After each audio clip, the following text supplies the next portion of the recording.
Oke bang. Oke ya. Bayon, Oke bang. Yuk. Gimana bang?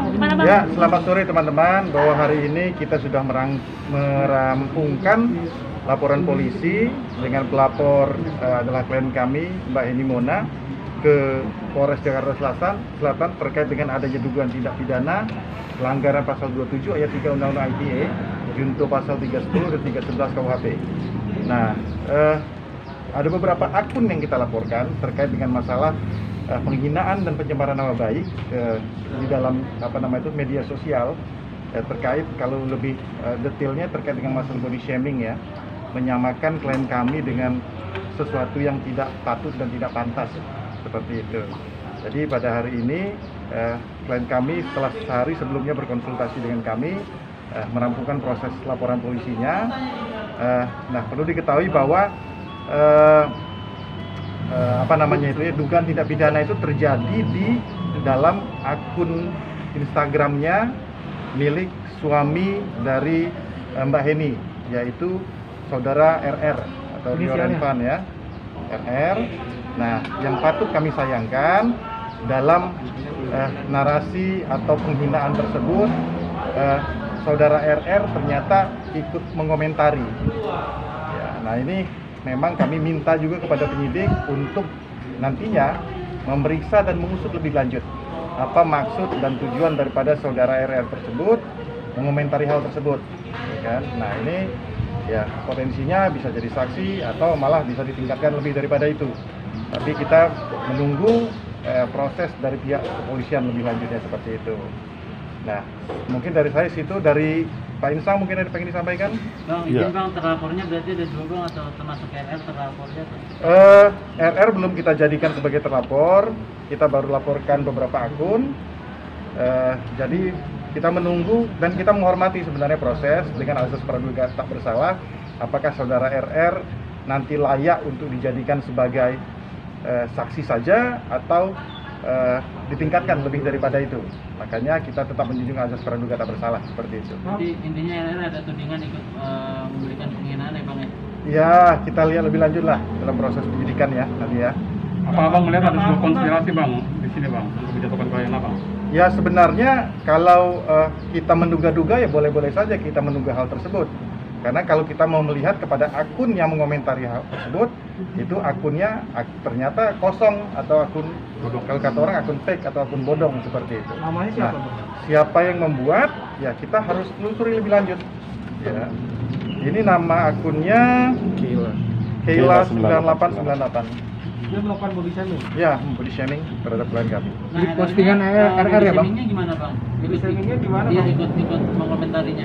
Mungkin dilanjutkan? Iya, body shamingnya gini, ya saya membacakan langsung, saya membacakan langsung dari isi komentar sehingga klien kami merasa nama baiknya dicemarkan, merasa difitnah.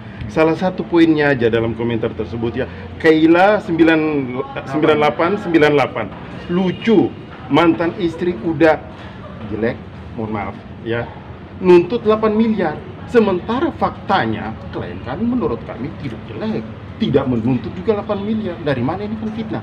Inilah yang menjadi kami sangat keberatan dengan komentar-komentar seperti ini. Gitu loh ya. Nah, RR komentarnya seperti apa bang di sosmed bang? Di komentarnya kemudian dijawab, iya. Itu loh. Siap.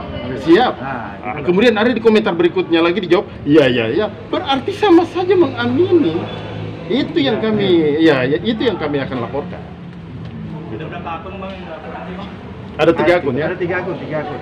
Ada dua lagi atau Semuanya Hmm? bodong Iya, semua ada atau Bodong laginya apa lagi? Ada dua akun lagi sebenarnya ini dia di di Instagramnya Kantor Denpo.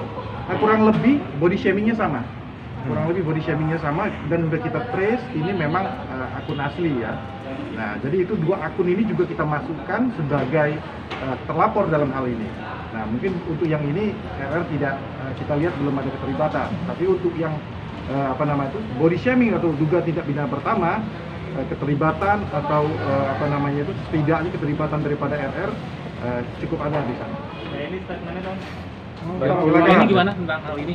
Nanggapin hal ini? Kalau saya pribadi sih maksudnya saya kan maksudnya ya masih udah sama beliau berdua kan, sama abang-abang saya udah konsultasi ya, dan saya juga kan masih jatuhnya istri ya, belum ketuk palu ya. Di situ sih saya menyayangkan aja sih kenapa dia jawab juga gitu, itu aja sih. Dan saya kan punya keluarga juga, saya nggak pernah, maksudnya saya nggak pernah jahat sama dia. Teman media tahu sendirilah kayak gitu, maksudnya sedih aja sih saya, maksudnya apa ya, kok tega sih kayak gitu sih, itu aja sih. Selama ini kan saya sama dia seperti apa kayak gitu. menyangka Saya, nggak? ya saya nggak pernah nyangka lah, manusia itu kan apa ya, dia cuma janji-janji aja kan, cuma mulutnya aja gitu kan, tapi buktinya kayak gini. Ya udah, saya harus menindak lanjuti lagi, dan saya alhamdulillah didukung sama lawyer-lawyer saya gitu, dan keluarga saya juga dukung, jadi saya berani fight lah.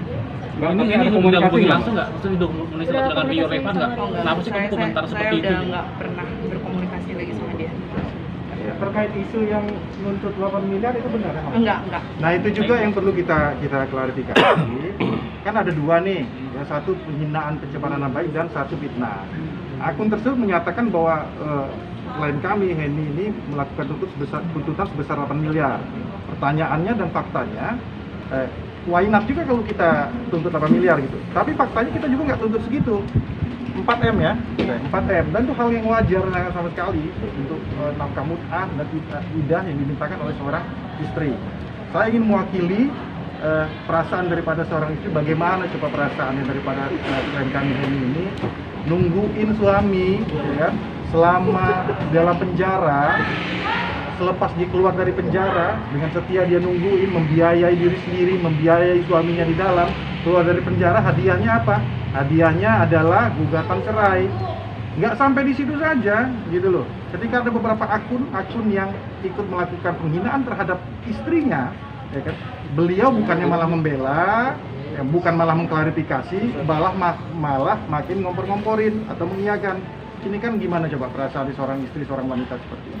Bang, angka itu keluar dari mana, Bang? Ya itu Pertama nantilah kali dibuat itu konteksnya adalah persidangan di pengadilan agama, dan mohon maaf karena persidangannya tertutup, kita nggak bisa omongin sekarang. Itu ada norma yang harus kita dan azas yang harus kita taati. Bang, tapi ada kerugian ada atas body shaming itu? Ya pasti secara imaterial sudah pasti. Batin lah ya. Batin lah. Ya gimana sih Batin, perasaan seorang wanita? psikologis gitu loh. Kasihan. Apalagi itu betul. Menuntut maaf atau ganti rugi? Ya kalau udah pidana, ya sudah pasti masalahnya lari pidana lah. Kayak ini nggak ada kata maaf gitu kayak ini untuk kayak akun dan Enggak lah, saya maksudnya saya juga kan selama rumah tangga juga kekerasan fisik, psikis gitu loh, mental, lahir, batin saya udah maafin semua, tapi kayak begini udah cukup lah, saya kan manusia biasa. Kedepan kesabaran lah ya. Mbak ini itu postingannya kapan sih Mbak ini? Postingannya beberapa hari lalu lah. Tapi belum lama ya. Jadi kelanjutannya gimana Bang Hendra? Ya kelanjutannya kita ikuti proses hukumnya aja juga yang ada, karena ini kan baru kita buat laporannya, dan alhamdulillah sudah diterima laporan kita, bukti cukup, saksi dan cukup. Ya, nanti kita ini kan aja ya, kita shoot ya. Nomor laporannya LP 1759/9 Romawi garis miring 2020 PMJ RJS. Apa Bang itu pasalnya? itu pasal apa aja, ancaman hukumannya seperti apa, Bang? Nanti ya, pasal 27 ayat 3 Undang-Undang Nomor 11 tahun 2008 tentang informasi dan transaksi elektronik, junto pasal 45 ayat 3 Undang-Undang Nomor 19 2016 tentang perubahan Undang-Undang ITE, junto pasal 310 dan pasal 311 KUHP. Ya, Bang Hedi dan tim ada harapan spesifik mungkin? Ya, coba ini dulu.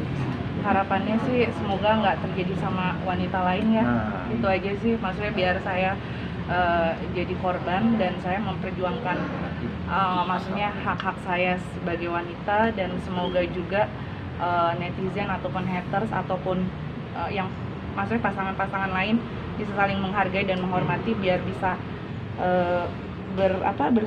bermedsos lebih baik lagi dan bijak. Itu aja sih. Bang, stok shot itunya Bang doang. Oke. Bang, kira Jadi gini ya, intinya apa yang kami sampaikan seperti itu. Cuma secara luas, secara makro, bahwa memang harus ada aturan-aturan dan norma-norma kepatutan kita dalam bermedia sosial. baik itu dari para pengguna dalam arti kata objeknya yaitu para public figure maupun netizennya gitu loh. Nggak semua isi perut atau isi kepala itu harus disampaikan.